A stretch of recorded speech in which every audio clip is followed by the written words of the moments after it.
Muy buenas tardes, alumnos de Física 2. Sean muy bienvenidos a poder participar y seguir aprendiendo sobre la electricidad, que es el tema que vinimos tocando desde la clase anterior. Y en esta vamos a seguir profundizando un poco más al respecto de conceptos envueltos en los fenómenos eléctricos. En la clase anterior pudimos analizar una de las interacciones importantes de la naturaleza, como son las interacciones electrostáticas. Mediante la ley de Coulomb pudimos analizar la importancia que tiene.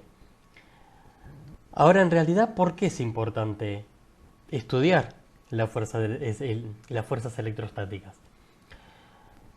Para empezar, la fuerza electrostática pertenece a una de las 4 fuerzas fundamentales que dominan, por decirlo así, todos los fenómenos que ocurren en el universo, como es la fuerza electromagnética. Ahora, ¿realmente es tan importante? Si nos ponemos a pensar, todos los cuerpos están formados por átomos, y los átomos, la unión que hay entre los electrones y los protones en cada uno de los átomos que forman las moléculas de todos los componentes del universo, están unidos gracias a esta fuerza, a la fuerza electrostática. Es decir que en la biología tiene una función importantísima. Nuestro cuerpo está justamente unido, todos los átomos de nuestro cuerpo están unidos gracias a esta fuerza. Además, tienen muchísimas aplicaciones en el campo de la salud, en el campo del cuidado del medio ambiente, utilidades tecnológicas. Entonces, en realidad, conocer esta fuerza realmente tiene una importancia sublime, podríamos decirle. Ahora, en la clase anterior también estuvimos analizando que se encontró una manera de tener una corriente, o sea, que los electrones ahora que estaban quietos, por decirlo así, en la fuerza electrostática, pudieran empezar a moverse o circular a través de un conductor. Ese tema es en el que nos vamos a poder centrar en esta clase. Lo estuvimos analizando con la ley de Ohm y vamos a centrarnos en cosas fundamentales de esta ley. Vamos entonces a comenzar con este tema. Una pregunta importante es ¿cómo comienzan a moverse las cargas en un conductor? Estábamos diciendo que las fuerzas electrostáticas lo que analiza es la interacción, pero de cargas que están quietas en ciertas posiciones. Sin embargo, a través de un conductor dijimos que estos electrones pueden tener formar una corriente eléctrica. ¿Cómo es entonces que comienzan a moverse las cargas en un conductor? Para eso debemos analizar las características que tienen los conductores.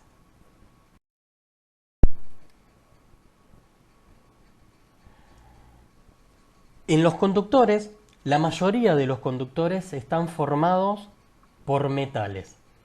Es decir que los que forman los metales son una unión de diferentes átomos de un metal. ¿Cuáles son las características de la unión metálica? En la unión metálica, los núcleos positivos o los cationes están rodeados de electrones que están en movimiento continuo alrededor de estos núcleos como si fuera una nube electrónica. Es decir, que los electrones en realidad no están atraídos por un único núcleo, sino que están formando una nube moviéndose alrededor de todos los núcleos que forman la unión metálica. Ahora, para que estos electrones libres que están formando esta nube fluyan en una dirección definida, es necesario aplicar una fuerza externa sobre ellos. En la siguiente figura podemos observar cómo las esferas rojas son estos núcleos positivos y los puntos azules que se están moviendo son los electrones. Y como observan, primero que tienen direcciones distintas debido a los choques que hay entre electrones o los electrones con los núcleos, y que esto hace que tengan un movimiento caótico. Ahora, para que todos esos electrones puedan moverse en una única dirección, hay que aplicarse esa fuerza externa sobre ellos. Ahora la pregunta importante es, ¿quién es la que provee esa fuerza externa? Veamos.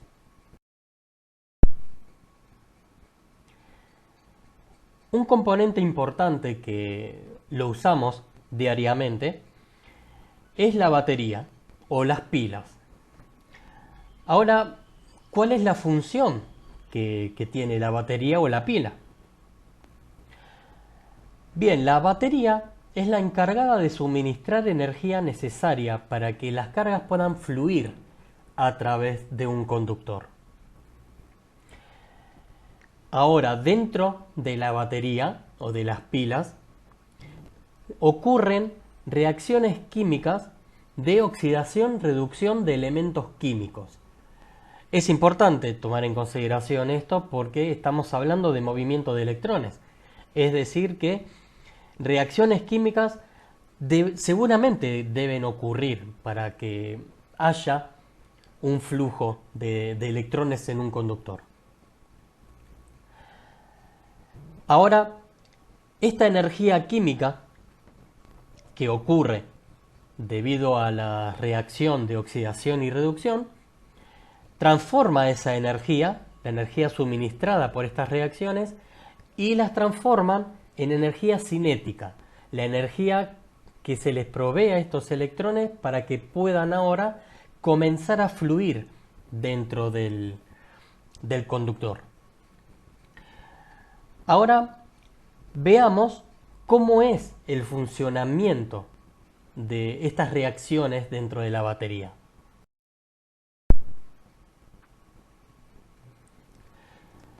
El funcionamiento en una batería, como dijimos, es una reacción de oxidación y reducción. Veamos un ejemplo de esto. Aquí en la imagen se puede observar lo que se conoce como pila de Daniell. En ella se pueden observar que hay dos recipientes en la que en uno, conocido como ánodo, se coloca una barra de zinc. En el otro recipiente, llamado cátodo, se coloca una barra de cobre. En cada uno de ellos se coloca una solución.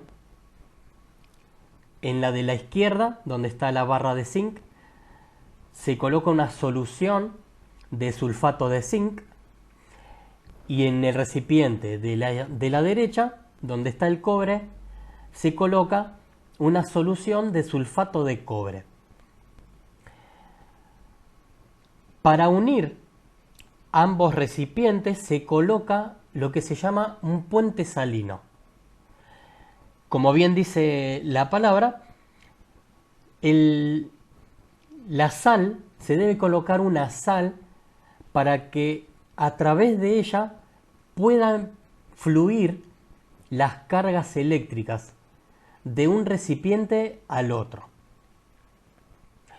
Otra cosa importante es la unión entre la barra de zinc y la barra de cobre con un conductor, justamente un cable.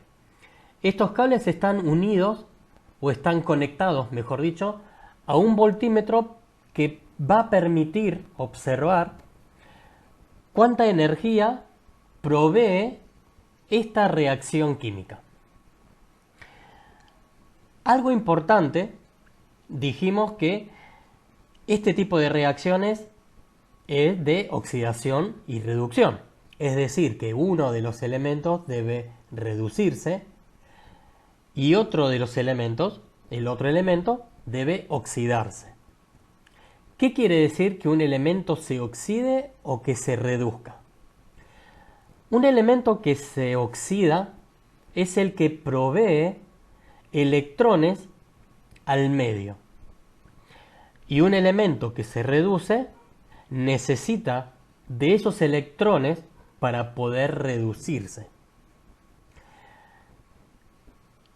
En la imagen también se observa la reacción de reducción tanto del zinc en la izquierda como del cobre en la derecha. El zinc se oxida suministrando dos electrones y formando un catión zinc, y el cobre, el cobre de la solución, que es cobre 2+, o el ion cúprico, toma esos dos electrones que provee el zinc para reducirse a cobre sólido. En el medio se presenta cuál es la reacción neta de esta pila, de esta batería. Algo importante es de notar que esta reacción redox es espontánea. Si no fuera espontánea, no podríamos obtener la energía necesaria, sino que del exterior se debería proveer una energía para que esta reacción se produzca o se lleve a cabo. En este caso, como esta reacción es espontánea, apenas se conecten todos los elementos, comienza a ocurrir esta reacción. Ahora veamos cuáles eran las características importantes de esta reacción o del funcionamiento de la pila. ¿Qué se necesita? Se necesita un elemento que se oxide, es decir, que libere electrones, un elemento que se reduzca, es decir, que acepte electrones, un medio en el que se transmita esto, que contenga electrolitos, en este caso es la sal que se le provee, y algo importante es que esto tiene que ser un circuito cerrado. Dijimos que entre las barras se tenía que conectar un conductor entre ellos para poder formar el circuito cerrado. Ahora, dentro del conductor se producen muchas variaciones de energías. En el caso de los electrones, o de las cargas eléctricas, mejor dicho, una energía importante que se recupera es la energía potencial eléctrica. ¿Qué es esto?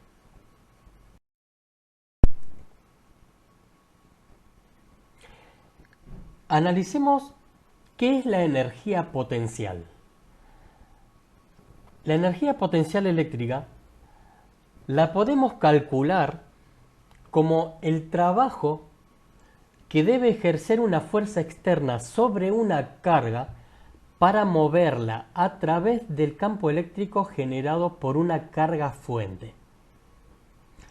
Vamos a ver cómo es la expresión matemática y vemos un ejemplo para poder analizarlo. En la ecuación que se presenta en la pantalla, vemos que el trabajo, simbolizado con la letra W del inglés work, el trabajo es igual al módulo de la fuerza eléctrica entre dos cargas por esta delta X. Es la expresión formal que se debe utilizar en física. Sin embargo, al ser un delta, estamos hablando de una distancia finita, es decir, que se está moviendo de una posición inicial a una posición final. Estamos hablando entonces el módulo de la fuerza eléctrica por un delta X por el coseno de tita. Tita es el ángulo que se forma entre la dirección en la que se va a mover la carga y la fuerza eléctrica o la fuerza externa. Es el ángulo entonces entre la dirección de movimiento y las fuerzas ejercidas sobre la carga. La fuerza eléctrica la podíamos escribir como la carga por el módulo del campo eléctrico, y toda esta expresión, la carga por el módulo del cargo eléctrico por la diferencia de posiciones por el coseno de tita, todo esto, o sea, el trabajo de la fuerza eléctrica, es igual a menos la variación de energía potencial eléctrica. Ahora, mirando así la ecuación, no me está diciendo mucho que digamos, ¿no?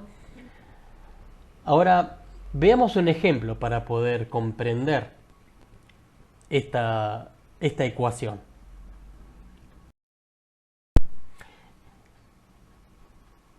En la siguiente imagen, lo que vamos a analizar es la variación de energía potencial eléctrica al trasladar cargas distintas o de distintos signos desde una posición A hasta una posición B. En la parte izquierda, lo que notamos es que la carga positiva está en un lugar fijo. La que vamos a mover es la carga negativa, que inicialmente está en la posición A. Lo que observamos en la imagen es, con color verde, es la fuerza de atracción o la fuerza eléctrica que siente la carga negativa por la carga positiva.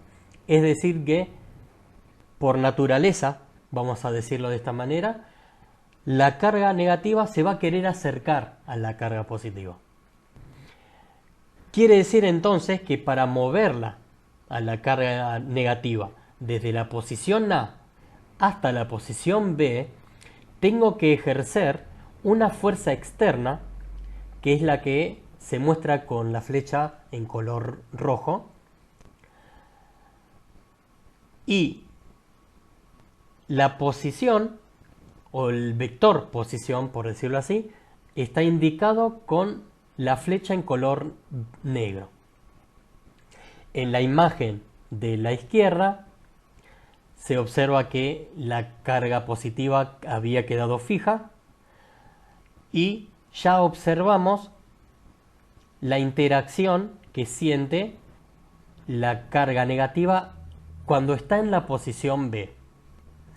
Podemos observar que el tamaño de las flechas cambió. Al estar en la posición B, la fuerza eléctrica es de un módulo menor que en la posición de la izquierda, porque estoy en una posición un poco más alejada, y la fuerza externa también cambió el módulo de su intensidad. Ahora, ¿por qué cambió el módulo? Si repasamos en lo que habíamos analizado en la ley de Coulomb en la clase anterior, decíamos que la fuerza eléctrica era inversamente proporcional al cuadrado de la distancia. Esto quiere decir que a mayor distancia, menor intensidad de la fuerza. Por eso el módulo del vector en la imagen de la derecha es menor al módulo de la intensidad de la imagen izquierda. Ahora, habíamos dicho que θ era el ángulo que está formando el vector posición con las fuerzas, tanto eléctrica como la fuerza externa que se debe proveer. Analizando el trabajo, reemplazando los datos, en color verde estábamos analizando la fuerza eléctrica. El trabajo de la fuerza eléctrica era el módulo de la fuerza eléctrica por la variación, es decir, la distancia que hay entre la posición A y la posición B, por el coseno del ángulo entre la dirección a la que se está moviendo la carga, es decir, de A hacia B, es decir, que va hacia la derecha, y la fuerza eléctrica que se está moviendo hacia la izquierda, es decir, que el ángulo entre el vector posición y la fuerza eléctrica es de 180 grados. El coseno de 180 es menos 1, por lo tanto, el trabajo de la fuerza eléctrica es negativo. En el caso de la fuerza externa, si se observa en la imagen, para moverse de la posición A a la posición B, me estoy moviendo hacia la derecha, y la fuerza externa, para alejar a la carga negativa de la posición A hasta la posición B, también se ejerce hacia la derecha. Es decir que entre el vector posición y la fuerza externa, el ángulo es 0. Y en la ecuación, cuando reemplazamos el coseno del ángulo, sería coseno de 0, y el coseno de 0 grado vale 1. Es decir, que el trabajo de la fuerza externa es positivo. Si comparamos ambos trabajos, el trabajo de la fuerza eléctrica es el inverso del trabajo de la fuerza externa. Y esto, el trabajo de la fuerza eléctrica, habíamos visto que era menos la variación de energía potencial. Ahora, ¿qué es lo que se puede observar de esto? A ver, analicemos nuevamente el caso. En la imagen estamos observando una situación similar, solo que la que está fija ahora es la carga negativa y la que se está moviendo es la carga positiva. En la imagen de la izquierda estamos analizando el aumento de la energía potencial eléctrica. Vimos que si aplicamos una fuerza externa en contra de la fuerza eléctrica, ¿por qué en contra? Dijimos que cargas distintas se atraen entre ellas. Entonces, si yo quiero mover una carga de la posición A a la posición B, es decir, alejándola, tengo que ejercer una fuerza externa sobre el protón para moverla de la posición A a la posición B. Entonces, estamos aplicando una fuerza externa en contra de la fuerza eléctrica y desplazamos una de las dos cargas desde el punto A hasta el punto B. Entonces, Vimos en la cuenta anterior que la fuerza externa realiza un trabajo positivo, la fuerza eléctrica realiza un trabajo negativo, es decir, que el trabajo de la fuerza externa es menos el trabajo de la fuerza eléctrica, y se observa que la energía potencial de ambas cargas ha aumentado. Es decir, que en el punto B tengo mayor energía potencial que en el punto A. ¿Cómo se produce la disminución de la energía potencial eléctrica? En la imagen lo que se observa es que si se la suelta al protón, por naturaleza podríamos decir que al ser cargas distintas, la carga positiva se va a querer acercar a la carga negativa. Es decir, que la energía potencial eléctrica va a disminuir porque va a buscar acercarse a la carga negativa. Ahora estamos hablando de energías potenciales. Una energía potencial que estudiamos mucho, que de hecho nos afecta a nosotros directamente, es la energía potencial gravitatoria. ¿Habrá alguna comparación o alguna relación entre ambas energías? Observemos. Hay una relación entre energía potencial gravitatoria y energía potencial eléctrica. Veamos la siguiente imagen. En la imagen, en la parte izquierda, estamos viendo el análisis de un cuerpo que está elevado a una cierta altura, sostenido a través de la roldana. Y en la parte izquierda, en la parte derecha, estamos analizando qué es lo que ocurre o lo que ocurriría con una carga eléctrica en una situación similar, si estuviese en una cierta posición.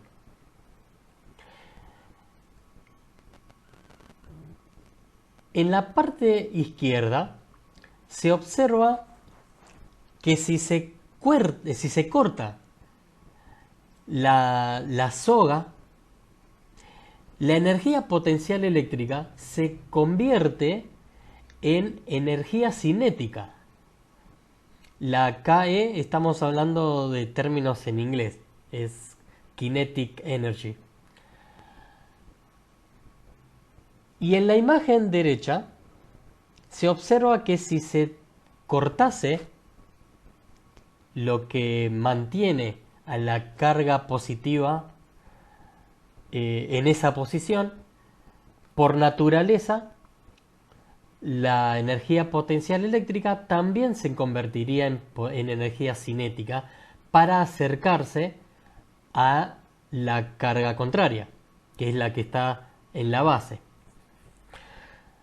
Algo importante para notar acá es que tanto en la energía potencial gravitatoria como en la energía potencial eléctrica no estamos hablando de que el cuerpo de cierta masa de la izquierda o la carga positiva que está agarrada de la soga, no es que ellas tienen una energía potencial. Hay que analizar y tomar en cuenta de que siempre es un sistema que se está analizando. La imagen de la izquierda, la energía potencial gravitatoria se produce por la atracción entre dos cuerpos. En este caso, la masa y la Tierra. En el caso de la energía potencial eléctrica, es por la interacción entre la carga positiva y la carga negativa. Ahora, algo importante para destacar también es que siempre hay una variación o una relación entre energía potencial eléctrica y energía potencial y energía cinética, perdón. ¿Por qué? Dijimos que por naturaleza las cargas tienen interacciones entre ellas. O se atraen si son cargas distintas o se repelen si son cargas iguales. Pero siempre está relacionada la energía cinética con la energía potencial. Eso es algo importante para tomar en cuenta. Entonces, podemos llegar a algunas observaciones. Algunas observaciones que se deben tomar en cuenta respecto a la energía potencial eléctrica es que si se tiene una carga de prueba, sea positiva o negativa, lo que se observa es que la energía potencial eléctrica, simbolizada con la letra U, aumenta si la carga de prueba se mueve en la dirección opuesta a la fuerza eléctrica. Y, por lo tanto, la energía potencial eléctrica U disminuye si la carga Q o la carga de prueba se mueve en la misma dirección que la fuerza eléctrica. Es decir, si yo tengo dos cargas y a una la mantengo fija y a la otra la trato de alejar, o la alejo, mejor dicho, la energía potencial eléctrica aumenta y si las cargas se acercan, o la carga que yo alejé, si la acerco, la energía potencial eléctrica va a disminuir. Ahora, en la ley de Ohm no se usaba o no se mencionaba la energía potencial eléctrica, sino el potencial eléctrico, que aunque son similares, los términos son similares, no es lo mismo. ¿Qué es entonces el potencial eléctrico?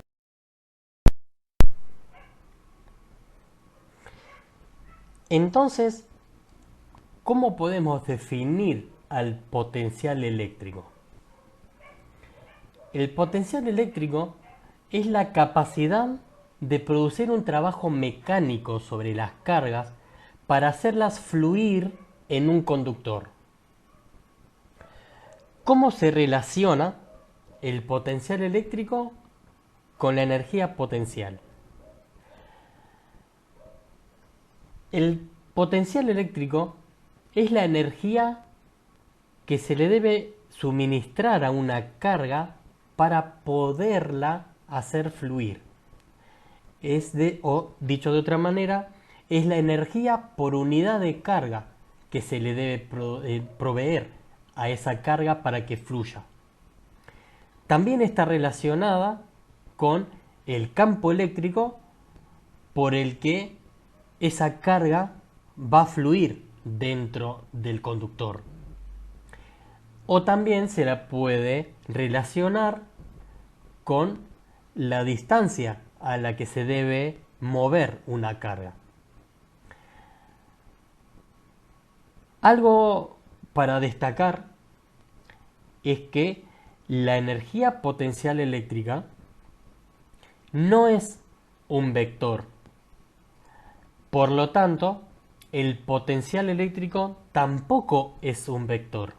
Estamos hablando de un trabajo mecánico, es decir, una energía que se está produciendo sobre una carga eléctrica. Ahora, algo a tomar en cuenta es que a mayor potencial eléctrico, mayor trabajo se realiza sobre las cargas. Es decir, cuanto mayor es la distancia a la que yo tengo que trasladar una carga, mayor trabajo se va a realizar sobre ella misma. Ahora, el potencial eléctrico no depende de la trayectoria recorrida por la carga para llegar de un punto A hasta un punto B, sino de cuánto trabajo requirió mover a la carga de una posición inicial hasta una posición final en el espacio. Es decir, al potencial eléctrico le interesa de dónde salió y hasta dónde llegó, y no le importa el cómo lo hizo. Ahora, aparte del potencial eléctrico, las cargas en un conductor sufren otras propiedades o sufren otro tipo de fenómenos. Veamos cuáles son.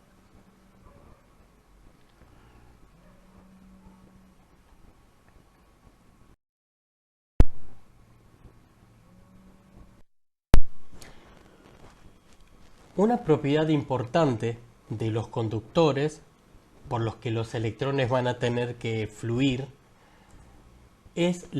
son la resistividad y la conductividad. La resistividad es una propiedad física de cada material que indica cómo se comporta el material al paso de la corriente a través de él. Es decir, cada material va a tener un componente diferente. Depende, por ejemplo, de los cationes, del tamaño de los cationes, de las impurezas que se puedan presentar dentro de cada material. Es decir, que el paso de los electrones a través de ellos se representa como la resistividad, justamente. La resistividad es comparable a la densidad que tiene un fluido. Es decir, cuanto más denso es el fluido, más difícil es que un objeto pueda moverse a través de él.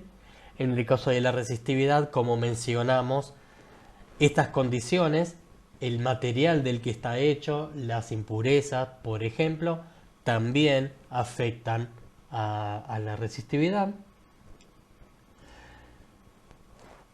Y la relación entre la resistividad y la conductividad es que la resistividad es la inversa de la conductividad eléctrica a través de la siguiente ecuación. Delta es la conductividad eléctrica y la letra, esa P que parece, es la letra griega Rho, que es la representación de la resistividad. En general, se considera que un buen conductor eléctrico es un buen conductor térmico también. ¿Por qué es importante conocer la resistividad y la conductividad de los materiales? Veamos.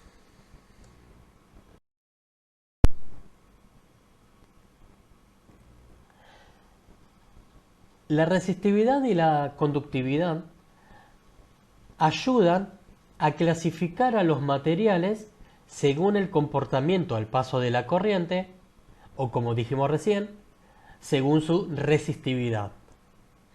Es decir que están los conductores, que son los que permiten fácilmente el flujo de corriente eléctrica a través de un material, los aislantes, que son los que dificultan mucho el paso de la corriente a través de ellos,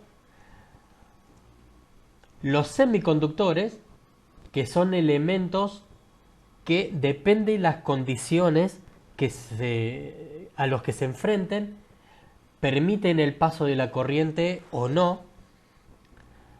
Y hay un cuarto grupo que son los superconductores.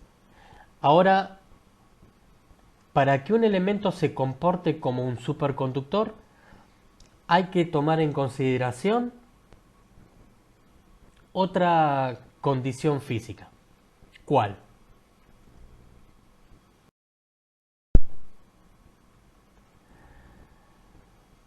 La relación física de la que estamos hablando es la temperatura. Es decir, que hay una relación entre la resistividad de un compuesto o de un elemento con la temperatura. La dependencia de la resistividad con la temperatura se da a partir de una ecuación matemática, que es la siguiente. Ahora, en realidad, esta relación es, digamos, una ecuación acotada. Algo que podrán ver en el curso siguiente es de dónde proviene esta relación matemática, pero puedo adelantarles de que es una reducción de una serie de Taylor de la resistividad respecto a la temperatura, o de la resistividad dependiendo de la temperatura. ¿Por qué? En esta ecuación lo que se observa es un término nuevo, que es alfa. El alfa es el coeficiente de temperatura, que también es una propiedad física de cada material. Es decir, la resistividad es muy dependiente del material al que se presente y también con la temperatura. ¿Por qué? Al aumentar la temperatura, los iones que forman al conductor empiezan a vibrar con mayor amplitud. Es decir que, al moverse con mayor amplitud, las colisiones que se producen cuando los electrones pasan a través de él cada vez aumentan con la temperatura, aumentan mucho más, y de esta manera la intensidad de corriente neta, la corriente que está pasando a través del conductor, se va haciendo cada vez más lenta. Es decir que al aumentar la resistividad, la intensidad de corriente va a disminuir. ¿Afecta en algo más entonces la temperatura? Mencionamos recién que los superconductores dependían de una propiedad de los materiales. Justamente es la temperatura esa propiedad. Se descubrió que al disminuir la temperatura hasta una temperatura crítica, se ha hallado a los superconductores. Estos son materiales que disminuyen su resistividad hasta prácticamente un valor cero, resistividad cero.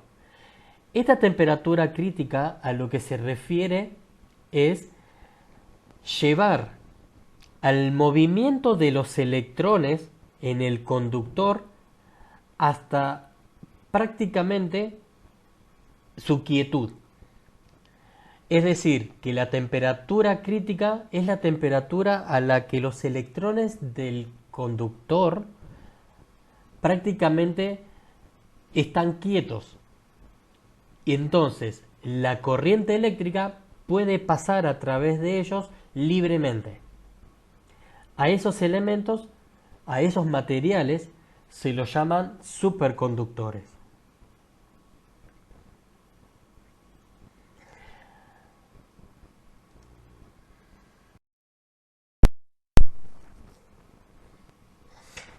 Ahora bien, en realidad estuvimos hablando hasta ahora de la resistividad de un material, la resistividad, la relación con la conductividad, su dependencia de la temperatura.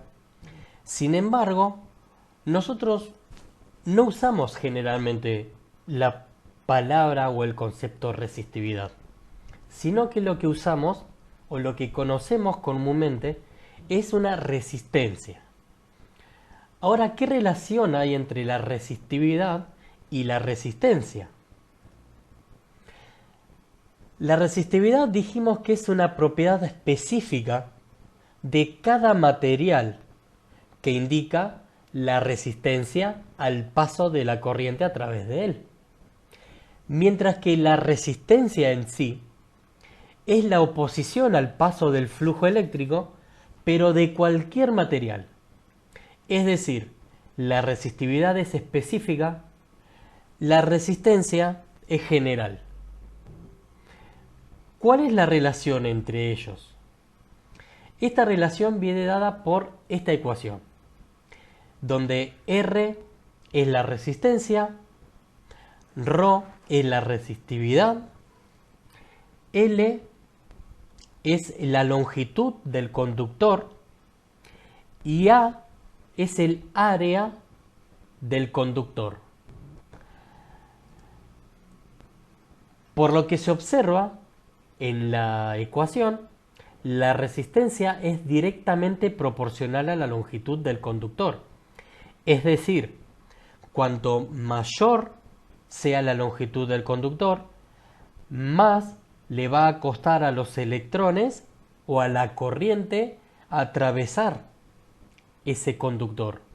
Es decir que cuanto mayor sea el largo, mayor va a ser la resistencia a la que los electrones van a tener que enfrentar.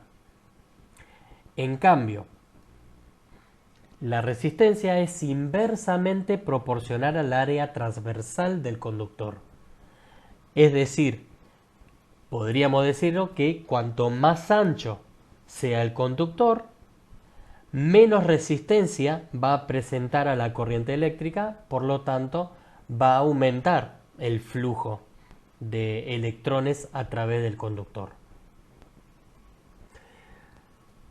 Con esto podemos centrarnos en el tema de esta clase.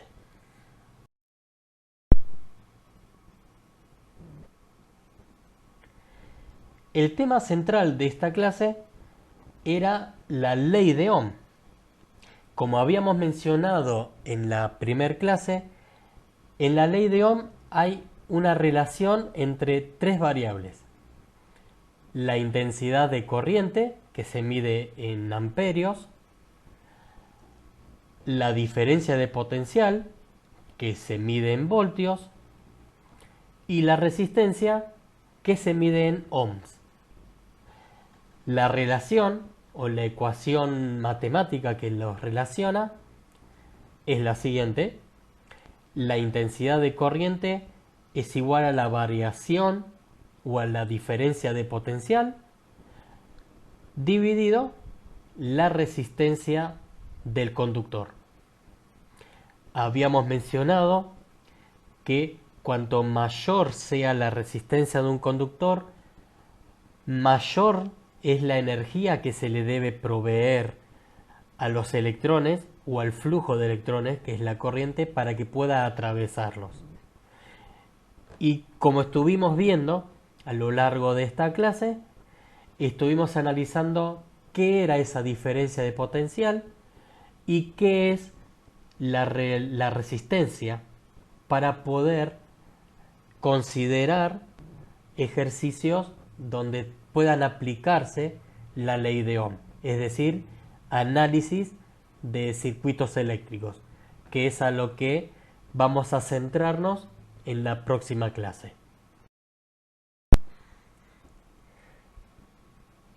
Para ir cerrando la clase, vamos a analizar algunos conceptos importantes que pudimos ver durante la clase. El primero, que no es lo mismo la energía potencial eléctrica que el potencial eléctrico, aunque ambos estén relacionados entre sí. La energía potencial eléctrica es el trabajo que debe ejercer una fuerza externa para mover una carga de una posición a otra, mientras que el potencial eléctrico es la capacidad para que una carga ejerza un trabajo para que pueda fluir a través de dentro de un conductor. Otro concepto que vimos es que no es lo mismo la resistividad de un material que la resistencia, aunque también estén relacionados. La resistividad es la oposición al flujo de una corriente eléctrica a través de un material específico, mientras que la resistencia es la oposición al mismo flujo, pero para cualquier material. Y también observamos que la resistencia, como está relacionado con la resistividad, puede variar con la temperatura, con la longitud y con el área de un material. Con estos conceptos encerrados o relacionados, mejor dicho, por la ley de Ohm, vamos a poder analizar o resolver circuitos eléctricos. Ese va a ser el tema central de la siguiente clase. Espero que hayan podido comprender y disfrutar de este nuevo video y los espero ansiosos entonces para poder encontrarnos en la siguiente clase. Muchos saludos y que estén muy bien.